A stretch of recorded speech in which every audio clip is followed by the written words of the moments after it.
When I watched the movie Thanksgiving, I couldn't tell how much of the film was supposed to be a joke. Happy Thanksgiving! As usual, I went in blind and I thought, hey, it looks like a random slasher flick, let's give it a go. And I glanced at the poster and it's a dude with an axe and I'm like, that looks pretty standard. Turns out that a movie about a serial killer who kills people with Thanksgiving themed murder weapons ends up being so dumb that it's actually pretty good. So let's get into it. It starts off in first person with a dude mouth breathing.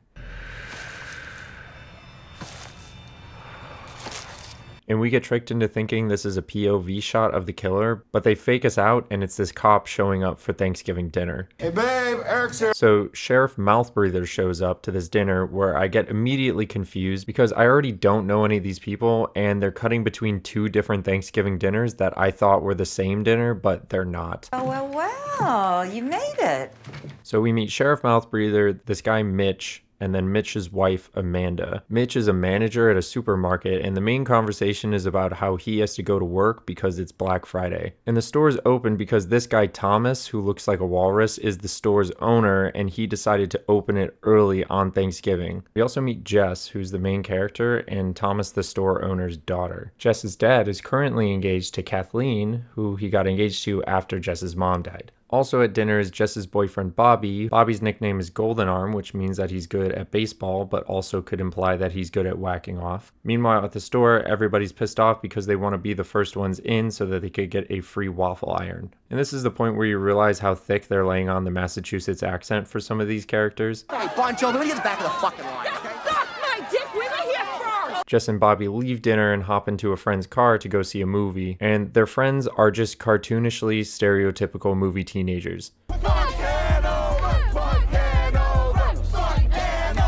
Letterman jackets, loud music, girls obsessing about lipstick. Surely they must have written these characters this way as a joke. I thought we were going to the movies. Yeah, we are. How am I going to text during the movie without a phone? And you can't help but hate them, especially this guy Evan, who texts during movies and parks in handicapped spaces. Before they go to the movies, Evan decides that he needs to buy a phone, so they drop by the store where everybody and their mother has come for the Black Friday sale. But because Jess's dad owns the store, they can go in the employee entrance before the store opens. Then they start showing off that they got in first, which pisses off everybody outside, and that causes a riot where this security guard dies, this random other guy who really wanted a waffle iron dies, then the store manager's wife, who we met earlier, also dies, and somebody snaps Bobby's golden arm in half, which is not great for his baseball career. This scene will really make you flip-flop between thinking it's funny that all these morons are dying over waffle irons and feeling bad that you're laughing at all these people dying gruesomely. Then Evan records the whole Black Friday riot and posts the video, which goes viral.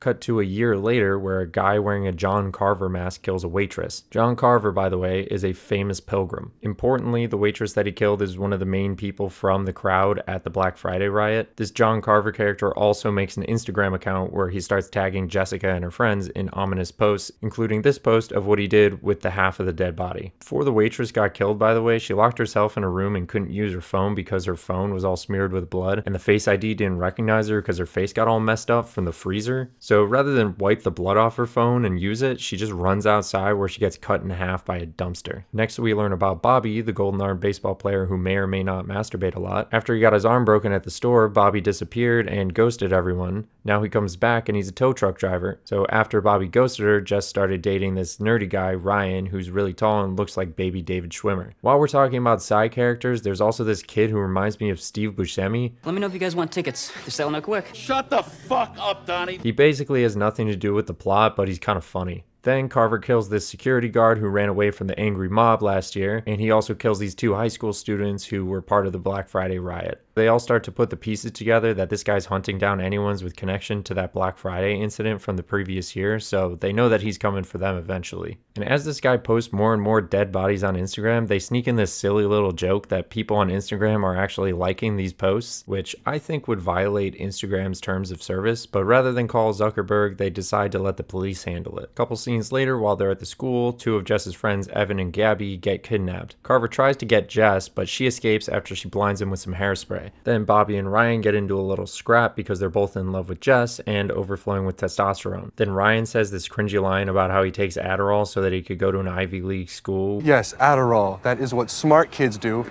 so we can get into Ivy League schools and guys like you can tow our Porsches. Which makes me realize that Bobby and Ryan both kind of suck, so I'm kind of questioning Jess's choice in men right now. Then Jess and her friend Scuba go borrow a gun from this guy McCarty, aka McCarty.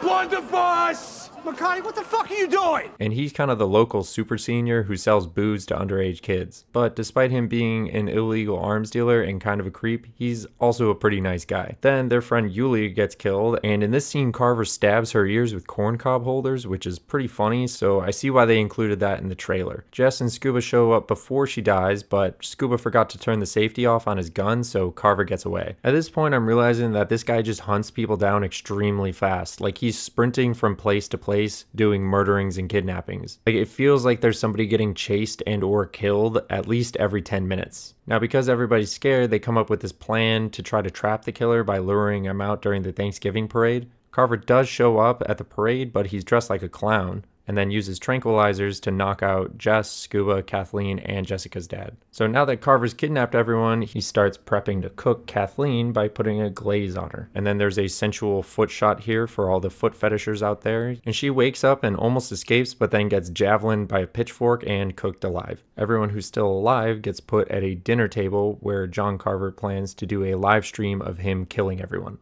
I guess part of this sick revenge also involves decorating the dinner table with all the people he's killed. And this scene is half gross out revenge plot and half comedy routine because Carver starts making a bunch of puns throughout his whole speech. Now, is that any way to thank Kathleen? She's been cooking all day. Let's start off the dinner with a cheer from our cheerleader. Finally, he gets to the point and he smashes Evan's head open with a tenderizer, but Jess and Scuba end up getting loose and they start running. Scuba gets slashed with an axe, but Jess gets away after hopping a fence. But then the pacing gets a little bit confusing and Jessica winds up at the warehouse where they made all the parade floats. And outside, Sheriff Mouthbreather is passed out on the street, so she grabs his gun and then follows somebody into the warehouse. Then inside, she sees that it's Bobby under the John Carver mask. Dang it, Bobby. But before Jess can do anything, Sheriff Mouthbreather shows up and Jess goes back outside where then she hears gunshots. The sheriff comes back outside and says that he thinks he shot Bobby. I think I shot him.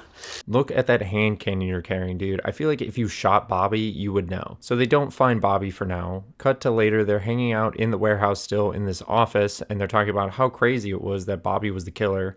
Then Jess notices that the sheriff has some burrs on his pants from the forest, which means that he was the one chasing her, which means that he's the actual John Carver and that he was trying to frame Bobby. So he starts monologuing and he reveals that he was in love with Mitch's wife, who was the one who died in the riot at the beginning of the film, and those two were having an affair and she was pregnant with his kid. So he decides to get revenge by killing and torturing everybody who had a hand in causing the riot. So once Sheriff Mouthbreather finishes his monologue, Jess reveals that she was actually live streaming the whole thing. So he tries to kill her, but then Bobby, who's still alive, uses his golden arm to throw a hammer through this window and hit the sheriff in the head. Then, as they're escaping, Jessica shoots a blunderbuss at a giant inflatable turkey filled with explosive gas that blows up and kills the sheriff. After the explosion, though, they never find the body, so Jessica has nightmares that the sheriff is still out there somewhere. Can you smell that? Smells like they're cooking up a sequel. So that's the end, but a few thoughts on the movie. The dumbest guy of all time award goes to this deputy who's supposed to be the sheriff's right-hand man, but seems to have been totally unaware that anything weird was going on. Every time the killer strikes, the sheriff is nowhere to be found. Like, I get that you're new to this job, but come on, my man. Next is that this dinner scene will really make you lose your appetite, especially when he starts carving up the lady that he cooked. I'm like, whoa.